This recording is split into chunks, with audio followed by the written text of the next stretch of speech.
నా చిన్న ప్రాయంలో, ఉపయోగం లేని సమయంలో నన్ను కన్న తల్లే వీడిని కనకుండా ఉన్నా బాగుండేది, వీడు నా కడుపున చెడబుట్టాడు, అంత అల్లరిగా, అంత తల్లికి తండ్రికి అవమానం తెచ్చేవాడిగా నా బాల్యము గడిచింది. పనికి మాలిన వాడిగా నేను జీవించాను. కానీ ఈరోజు ఈ స్థాయికి ఎలా వచ్చాను? ఈరోజు ప్రపంచంలోనే ఒకానొక అతిపెద్ద సంఘానికి కాపరిగా,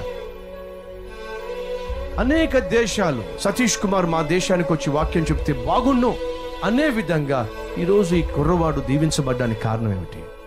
కారణం తెలుసా? నేను ఒకరి చేతిలో పడ్డాను.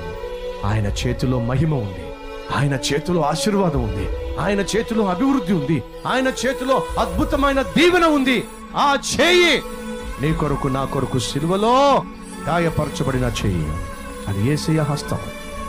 ఆ యేసయ్య హస్తంలో నేను పడ్డాను కాబట్టి ఈరోజు నా జీవితం ఎలా ఉంది.